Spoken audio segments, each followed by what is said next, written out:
We're going to talk about the fact that Brexit, the NHS and education look set to dominate the SNPs' annual conference in Glasgow this week. But perhaps surprisingly, a formal debate on a second independence referendum isn't on the schedule. Could this be due to a disappointing general election campaign in which the SNP lost almost a third of its Westminster seats? Well, the First Minister of Scotland, Nicola Sturgeon, joins us now from Glasgow. Good morning, Chief. Thank you very much for coming on the programme. I think this is the first time we've spoken to you since the general election.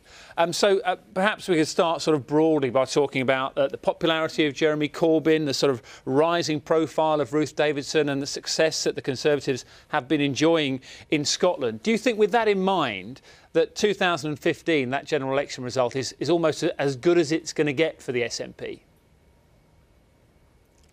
Well, the 2015 general election result happened just after the Scottish referendum. It was an exceptional result in exceptional circumstances. But let me put things into context.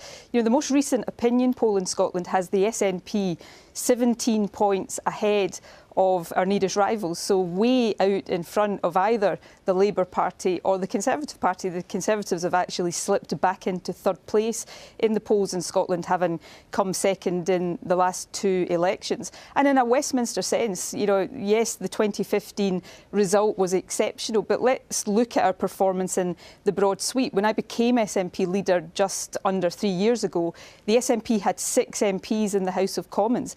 Today we've got 35 MPs in the House of Commons. So by any measure, the SNP is in a very strong position. But of course, we've been in government for 10 years, and the responsibility I have and we have as a party overall is to make sure that we continue to move the country forward, taking the right decisions to support our economy and our public services so that we are building up those public services for those who depend on them. You mentioned the latest poll. There was a YouGov poll over the weekend that said that 42% of Scottish voters were disapproving of the SNP's record so far. On that particular issue, I mean, one of the things you have been accused of is, since the last general election, is sort of talking so much about independence, that neglecting things like particularly education and health. Do you see that as a sort of fair assessment? How would you defend yourself on that one?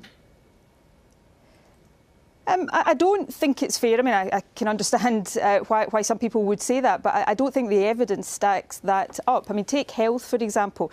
Our health service, like health services across the developed world, faces the challenge of an ageing population. So we are investing £3 billion more under the SNP in the health service, 12,000 more people working in it. We've taken a big step in reforming health and social care to make it fit for the future. And right now, our emergency departments, accident and emergency departments, are the best performing in the UK by some considerable distance.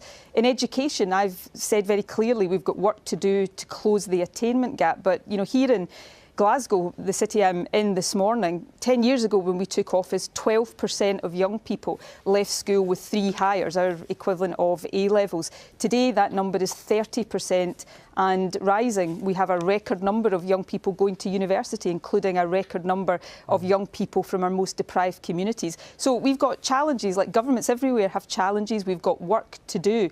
But our record over these past 10 years is a good one. You know, we've got unemployment that's lower than in any other nation in the UK, under 4%. Employment is at a record high. So across all of these issues, I think it's fair to say our record is a strong one, but we now want to build on it. Of course, the issue that looms large for everyone at the moment is that of Brexit, and particularly for yourself and for Scottish voters, is how that might affect the issue of independence. Do you have a date in mind as to when you will address that issue again?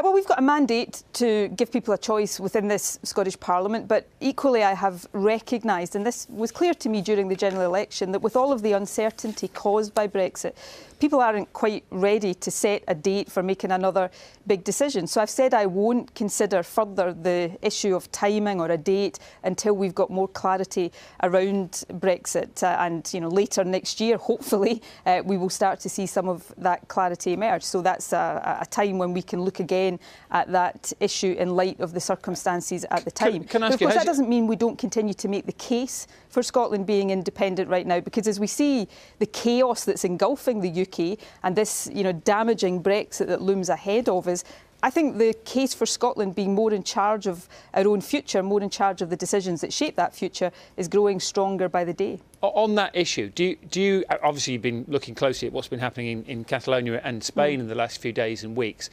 Does something like that influence the decisions that you are making?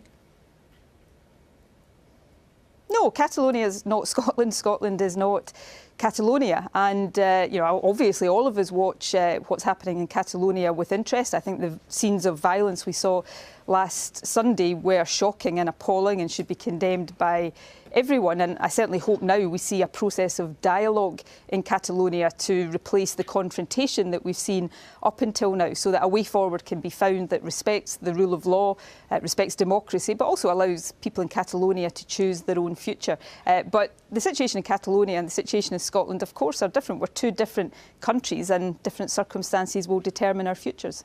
And to just return to Brexit as well, I mean, Mrs May says she'll sit down with you to discuss how the UK gets the best deal out of Brexit in the future. Do you think that when that comes around that she'll still be Prime Minister? She'll be the person having those discussions with you?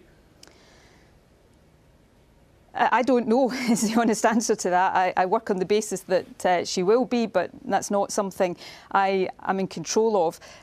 Theresa May clearly has weakened authority, and she is presiding over a deeply divided party on the issue of Brexit, and no doubt on other issues as well. And that's a problem for the Conservative Party, but it's a much bigger problem for the country. So I want to see greater clarity around the Brexit negotiations. My view is, yes, the UK is leaving the EU. I regret that, but I accept it. But we should stay in the single market and the customs union because that's the best way to protect jobs and living standards and livelihoods. And nobody, I believe, voted to leave the EU in order to see the country get poorer. So I hope common sense starts to come to the fore in these negotiations, whether that's Theresa May or anybody else leading the Conservative Party. Perhaps the most worrying thing just now is that even if Theresa May wasn't Prime Minister, who would be Prime Minister in her place? I'm not sure anybody relishes the prospect, certainly not in Scotland, of Boris Johnson as Prime Minister. Who do you think will be in a job longer, Theresa May or Gordon Strachan? I've just been asked that question on another channel, and I think I managed to dodge it there, so I'll try and do the same here. I'm a big fan of Gordon Strachan. I have been since the days he used to play for Scotland. Being Scotland manager is a really tough job with perhaps even more responsibility on the shoulders than a First Minister or a Prime Minister, such as the importance of football to the nation. Last night's result was really, really disappointing, but, people in Scotland will continue to love their football, and Gordon's future as manager is a matter for him to decide. But I think probably if I had to make a decision, I'd back Gordon Strachan over Theresa May. OK, right, we'll watch that one closely. Thank you very much, Nicola Sturgeon. Thank you very much. That's a quote, isn't it, to take us into the sport where we're looking at.